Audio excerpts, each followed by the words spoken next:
Hey guys, today I'm back with an Oily Skin Diaries review, and my apologies, this is very long overdue. I haven't done one in a while for no particular reason, so we are back on schedule. As always, I will be testing out a foundation throughout the day. This is not a first impressions, showing you application, before and after, flash photo test, how it holds up on my oily skin. Today it is all about the Cover FX Power Play Foundation, and as always, I will have some previous foundation reviews linked below, along with shades that I am in more popular foundations, and timestamps if you want to skip ahead. So let's go ahead and get started. So this foundation has been out for a little while, and a lot of people were very pleased to see, first of all, the shade range. And Cover FX has always had a really good shade range in their foundations, but what I really appreciate is how not only do they have a good actual range from light to deep, but they actually lay it out easy, or a little easier than some brands anyway, so that it's easier to find your shade. So they have like neutral, golden, and then I believe a pink, so you can kind of take a look and see your shade. Today I'm going to be wearing the shade G50. If you watch my most recent Get Ready With Me, I used G60,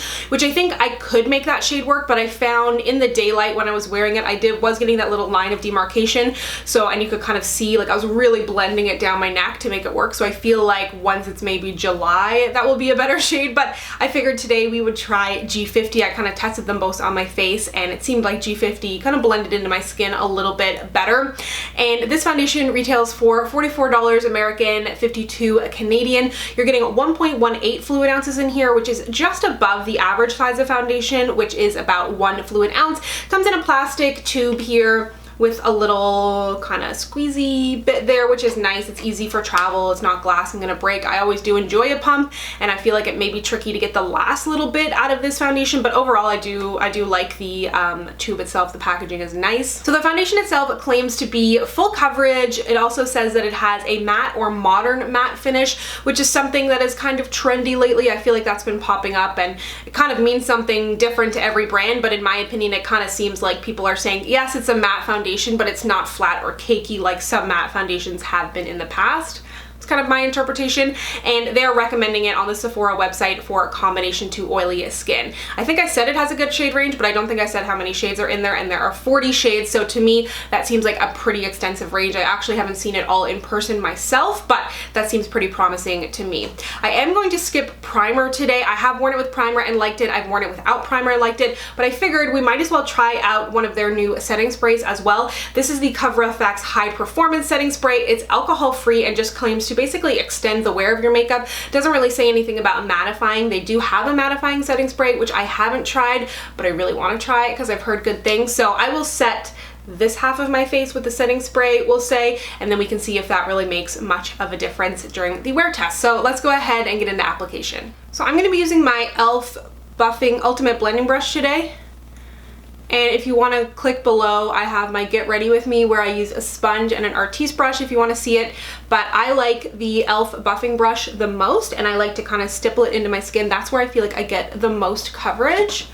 And I feel like, yeah, I can definitely, this is my first time wearing G50. I've been wearing G60, but I really wanted to give G50 a try.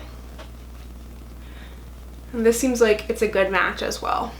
There's a G50 Plus, which I don't think I have. That one's meant for more olive skin tones as well.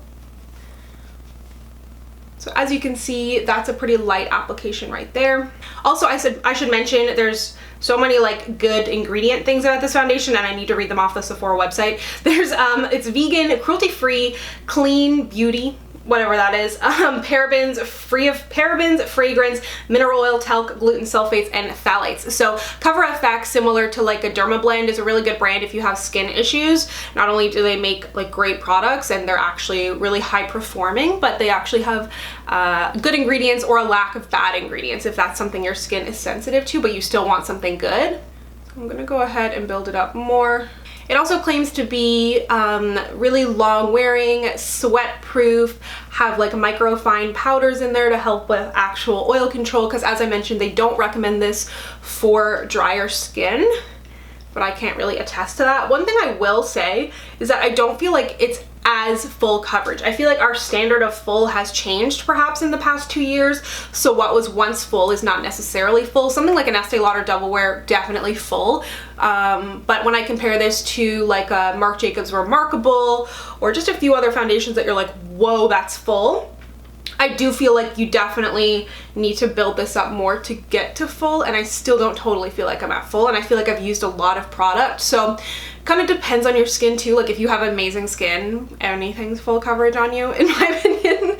But for me, I have scarring, I have active breakouts, so I don't dock it for that necessarily, but just something to be mindful of when you are buying this foundation. You can always get a sample at Sephora too if you want to try before you buy, don't forget that. But for me, for my standard of full coverage, I don't feel like it's super full, but I also have been enjoying a more medium to full coverage anyway, something buildable, something that's not going to be cakey and too much on my skin, so I don't mind that at all. So there you can see I've built it up on this side of my face with about 2 layers. I think it builds nicely versus nothing on my face here. I've given the foundation a little bit of time to set, and as you can see, I don't think it's completely matte. It could be the modern matte thing they're going for. There definitely is a little bit of a sheen to my skin, but it doesn't feel or look greasy or dewy. It does still have a little bit of tackiness to it, just a little bit, but no matter what, I'm setting my face. It doesn't matter if it feels matte or flat or greasy, whatever, I'm setting my face because it's incredibly oily. So I'm gonna go ahead and take some flash photos, put on the rest of my makeup, and I'll be right back. Okay, we are back. I have my full face finished now, and everything that I'm wearing will be listed down below. I took some photos while I just had the foundation on, and I thought in my studio lighting here, it looks really, really good, super natural, has that little smidge of glow to the skin, does not look flat at all. When it comes to flash photos, I think you can really see the fact that it's not full coverage, if that makes sense. You can really kind of see my freckles showing through. I don't mind that at all, but again, just something to keep in mind. Depends on what you consider a full coverage, because I did have to put quite a bit on my face to build it up, and I wouldn't necessarily put this much on my face every single day. It doesn't feel heavy by any means. I can't feel it on my skin, but I just don't feel like it's crazy full coverage. So keep that in mind if you are going to be using it, because I did put quite a bit on my face, and generally I try to put less foundation on my face because it makes it feel and makes it last longer when you do have an oilier skin type. So now I'm going to set half my face using the Cover FX High Performance Setting Spray, and this says it instantly sets your look and makes it last all day with fast drying, alcohol free, weightless, keeps your makeup in place looking fresh, defending against environmental stressors for breathable, long lasting wear. And I've used this a couple times, and I'm just gonna set this side of my face.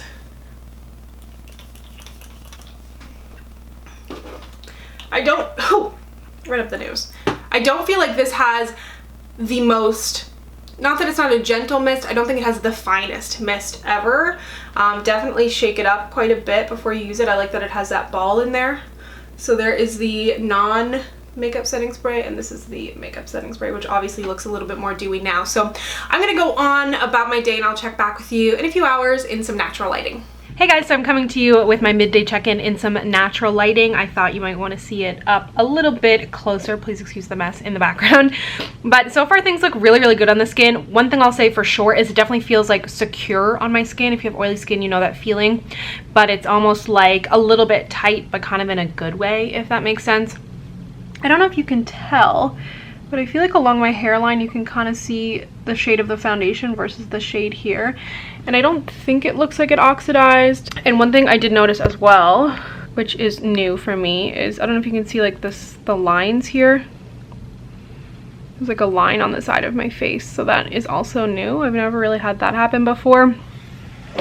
That being said, my skin is kind of changing right now. I am on a bit of a journey to get rid of my hormonal acne, so my skin is not drier than normal. It's a little bit, I don't want to say drier than normal because it's by no means dry, but it's definitely not as oily as it normally is, so that could be why that's happening. But besides that, I feel like it looks good on the skin. It feels really good on the skin, which is a huge thing for me. And oxidizing is something that I find is a kind of a personal thing. There's some foundations that like definitely oxidize, and then there's others that kind of react to people differently. So don't take that as like a horrible thing. I don't think it oxidized like crazy at all. It's just something I noticed there's a slight hint of a difference there. So I've had the foundation on for about 4.5 hours now. I'm gonna head out and wear it for a few more hours, and then I will check back with you at the end of the night. All right, it is now the end of my makeup day, and I gotta say, this is one of the few foundations that I actually enjoy not better, but I really enjoy the way it looks at the end of the day, maybe even a little bit more. I feel like now that my oils have come through, it looks a lot more natural on the skin.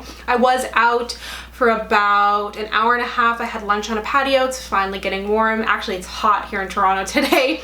And I was a little bit oily when I got back, but I have not blotted or touched up all day. So I am gonna do a little blot action right now, but I don't really feel the need to blot. I think it looks really good and it still feels really good on my skin. It doesn't feel like greasy or heavy or cakey or anything like that. I also wanted to say that I've just been kind of like doing a little work, touching my face, which I shouldn't really be doing, but I don't feel like it left me looking patchy. My highlighter still looks really, really good. And I think that this feels so good for oily skin.